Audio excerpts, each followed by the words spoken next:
এতিয়া সকলোৱে জানে যে অসমত পঞ্চায়ত নিৰ্বাচনত ঢৌ উঠিছে। পঞ্চায়ত নিৰ্বাচনৰ প্ৰচাৰ তুংগত উঠিছে।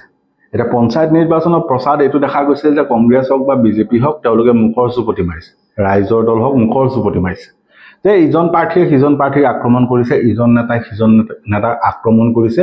কিন্তু যিখিনি ৰাইজৰ ইছ্যু আছিল, যিখিনি ৰাইজৰ সমস্যা আছিলে সেইখিনি কথা কিন্তু নকলে।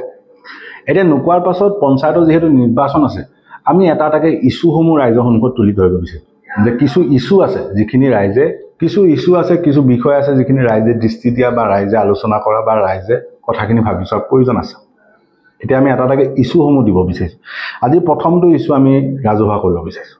প্ৰথমতে আপোনালোকক এটা বাইটৰ বা এটা কথা কিছু কথাৰ কিয়দংশ শুনাই দিছোঁ। প্ৰথমতে কথাখিনি শুনিছোঁ।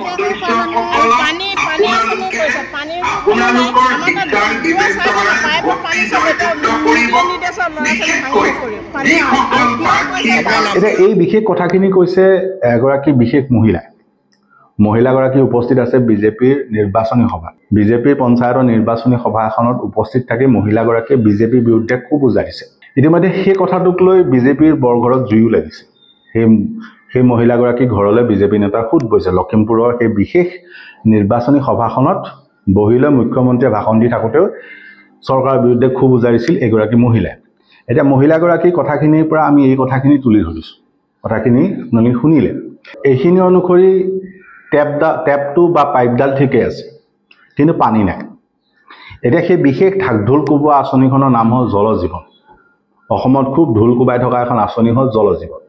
এতিয়া চৰকাৰী তথ্য অনুসৰি জল জীৱনৰ অধীনত অসমত ৮১% কাম সম্পূৰ্ণ কৰা বুলি তেওঁলোকে দাবী কৰিছে। এতিয়া দাবী কৰাটোৰ বাস্তৱ সত্য এই মানুহগৰাকীয়ে মুখেৰে কৈয়ে দিলে যে টেপকেইটা ঠিকে আছে, পাইপডাল ঠিকে আছে, পানী নাই, যাৰ বাবে তেওঁলোকৰ ল'ৰা ছোৱালীয়ে সেই পাইপকেইডাল ভাঙি চিঙি শেষ কৰিছে। অৰ্থাৎ ৮১% কাম যে সম্পূৰ্ণ হ'ল, সম্পূৰ্ণ হোৱাৰ ফলাফলটো কি হ'ল? যে যিটো চৰকাৰী তথ্য সেইটো অনুসৰি ৮১% কাম ইতিমধ্যে অসমত জল জীৱনৰ সম্পূৰ্ণ হৈছে, মাত্ৰ 20% কাম বাকী আছে।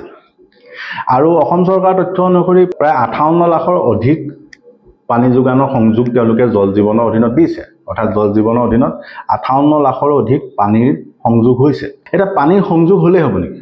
আছে গৰু নাবাই হাল, থকাতকৈ নাথাকাই ভাল।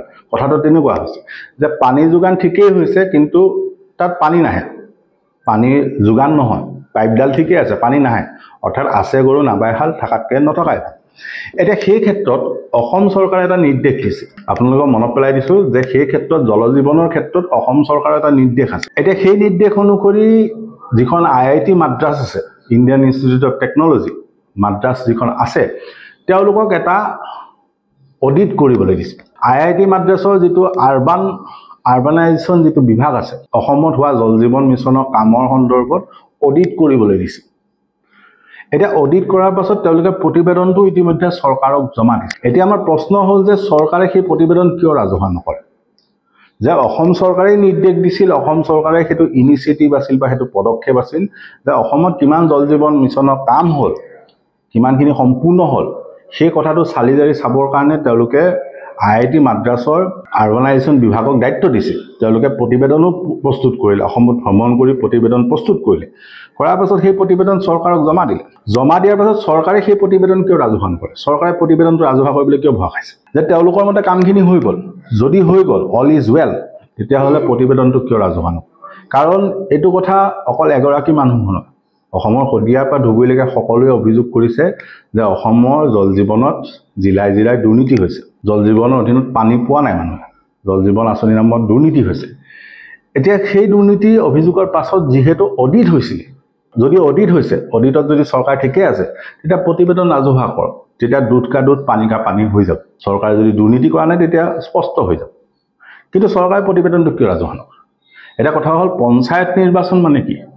পঞ্চায়ত নিৰ্বাচন হ'ল আমাৰ একেবাৰে প্ৰশাসনিক ব্যৱস্থাটো, গণতান্ত্ৰিক ব্যৱস্থাটোৰ একেবাৰে ৰুটটো, আদিম যিটো ভাগ, যিটো শিপা, গাঁৱে গাঁৱে শাসনৰ যিটো ব্যৱস্থা। এতিয়া সেই ব্যৱস্থাটোত জল জীৱন মিছনটো এটা ডাঙৰ ইছ্যু। কাৰণ জল জীৱন মিছনৰ অধীনত টেপ সংযোগ হৈছে, পাইপ সংযোগ হৈছে, কিন্তু পানী নাই। এতিয়া সেই জল জীৱন মিছনৰ ইছ্যুটোক বা সেই জল জীৱনৰ ইছ্যুটোক বিৰোধীয়ে কিন্তু কোনো মাত নামাতে, তেওঁলোকে মুখৰ চুপতি মাৰিছে। গতিকে আমি ৰাইজে যিহেতু তেওঁলোকে কথাখিনি নকয়, গতিকে আমি কথাখিনি ৰাইজৰ সন্মুখত দাঙি ধৰিলোঁ যে ৫৮ লাখৰ অধিক সংযোগ হৈছে কিন্তু পানী নাই। আৰু দ্বিতীয় কথাটো হ'ল মাদ্ৰাছ আইটিয়ে ইতিমধ্যে এটা অডিট কৰিছে, সেই অডিটৰ প্ৰতিবেদনটো চৰকাৰে কিয় ৰাজহুৱা নকৰে? গতিকে জল জীৱনৰ ইছ্যুটো ৰাইজলৈ এৰিলোঁ, পঞ্চায়ত নিৰ্বাচন আহি আছে, ৰাইজে কথাটো চিন্তা কৰিছে। ধন্যবাদ।